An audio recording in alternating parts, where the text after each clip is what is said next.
Hi, Carson. The game had a lot of ebbs and flows there. I know it didn't. It worked out for you at the end. I wanted to ask about the penalty with Jason Kelsey. It backed you up. It seemed maybe devastating at the time, but do you think it maybe gave you a little extra room to get some receivers open and go more vertical? I mean, I guess you could look at it that way. I don't know what happened on the penalty, but I mean, obviously being down there, that was a tough penalty to have, and Kelsey felt terrible about it. I don't know what happened, but yeah, we had to find a way to make a play, and sure enough, the next play we did. But yeah, I wouldn't say it was advantageous for us by any means. Bo and then Les. Carson, we've talked so much about the rotating offensive line. 6 different lines in 7 games now. Do you feel comfortable in the pocket right now? I do. I think we got to keep mixing up play calls and movements and get the ball out quick and screens and things. And I can be better. I can be better by getting the ball out quicker in certain situations. But those guys are competing their tails off, and that's the only thing I can always ask for. Mistakes are going to happen.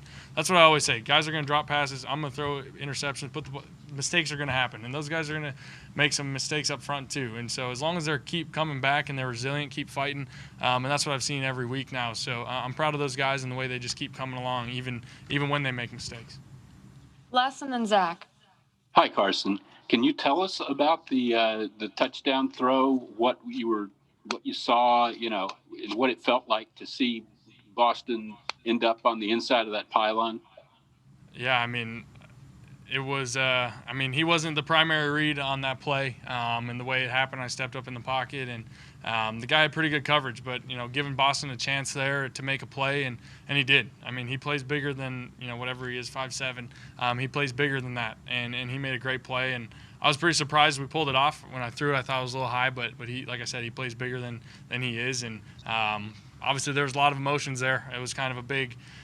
Exciting moment, but a big kind of sigh of relief because we know we left a lot of plays out there, but the way we battled and found a way at the end of the game was huge for us. Zach and then Jeff McLean. Hey, Carson, as a follow-up to that, 1st and goal from the 23 and you have timeouts, you obviously don't need it all on one play. What were you kind of thinking there? Did you want it all on one play? What's the thought process with that drive? Yeah, I mean, that's a great question. And, at the end of the day, it comes down to the play that's called, and the play that was called was to take his shot there. And, that's coach's mentality. And, we had a couple different guys in the end zone as options. And Boston was the guy it went to with the one-on-one coverage there, and he made a great play. So, again, the play call really dictates that, but I love coach's aggressive mentality. Jeff and John McMullen. Yeah, Carson, how are you feeling in terms of the hits? I mean, at one point it seemed like Jordan, when he picked you up off the turf, it seemed like the collection of all the hits may have been wearing on you. Can you talk a little about all the pressure and all the hits they've taken? Yeah, I mean, I feel great because we got the win, and I feel great because we got a long weekend.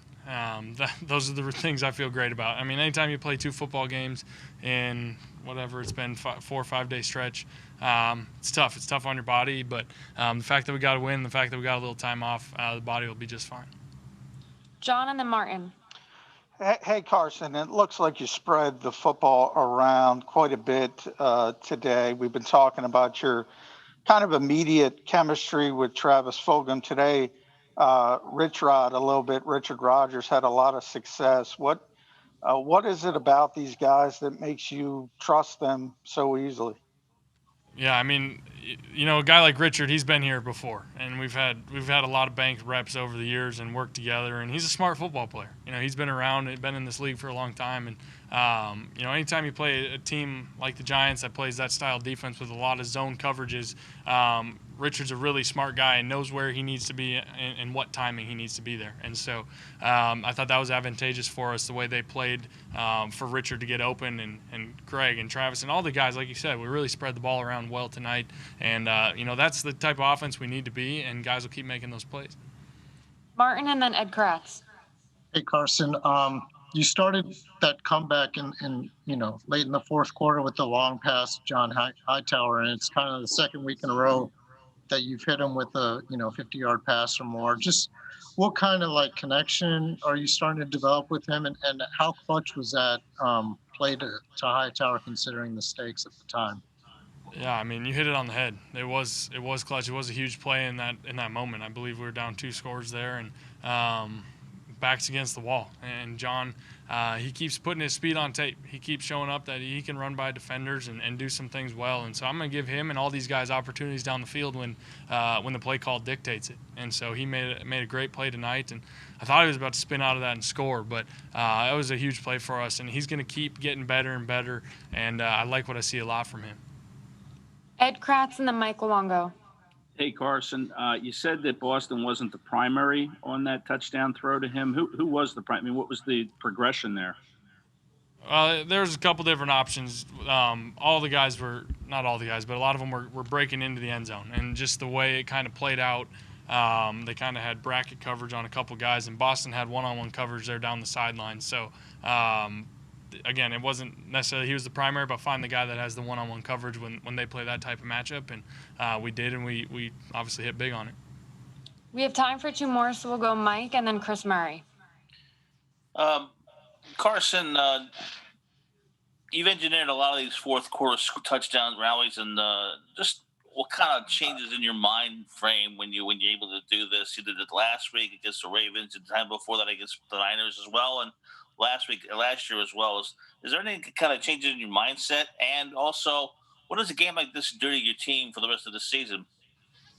I mean, to answer the latter part of that question, it does a lot for us. It does a lot for our confidence, the way we've really fought to come back in the last couple of ball games to actually do it and pull out a win. It's huge for our confidence, and we know it's a divisional game, so it's huge for the NFC East as well.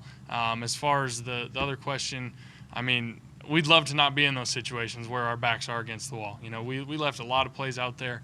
We were in the red zone a lot and didn't score many points. So those are things we got to clean up and be better. But when our backs are against the wall and we got to make plays, I'm going to give guys all the opportunity in the world to make them. And Coach does a great job of calling the game in those situations. We're playing fast, putting a lot of pressure on the defense. And, you know, we're obviously doing some good things in those situations, and we got to keep building on it. But again, ideally we don't put ourselves in those situations, but when we need it, you know, we've been successful for the most part so far. Last one here with Chris.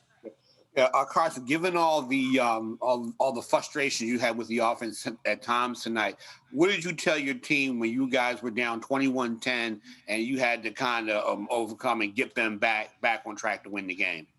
Yeah, I mean, we said, hey, I mean, there wasn't a lot of time, but we said, hey, there's enough time. There's enough time. We got to just keep believing and just take it one play at a time. Obviously, we were in turbo on the ball, 2-minute mode the rest of the game. But, I mean, the same thing that I echo every game when we're down. Hey, just keep believing, just one play at a time, and the big play is going to hit. It's going to happen, and John had the big one on that first drive, and obviously Boston the second drive. And guys just keep believing and keep rallying together, and that's what it's going to take to win a lot of these ball games.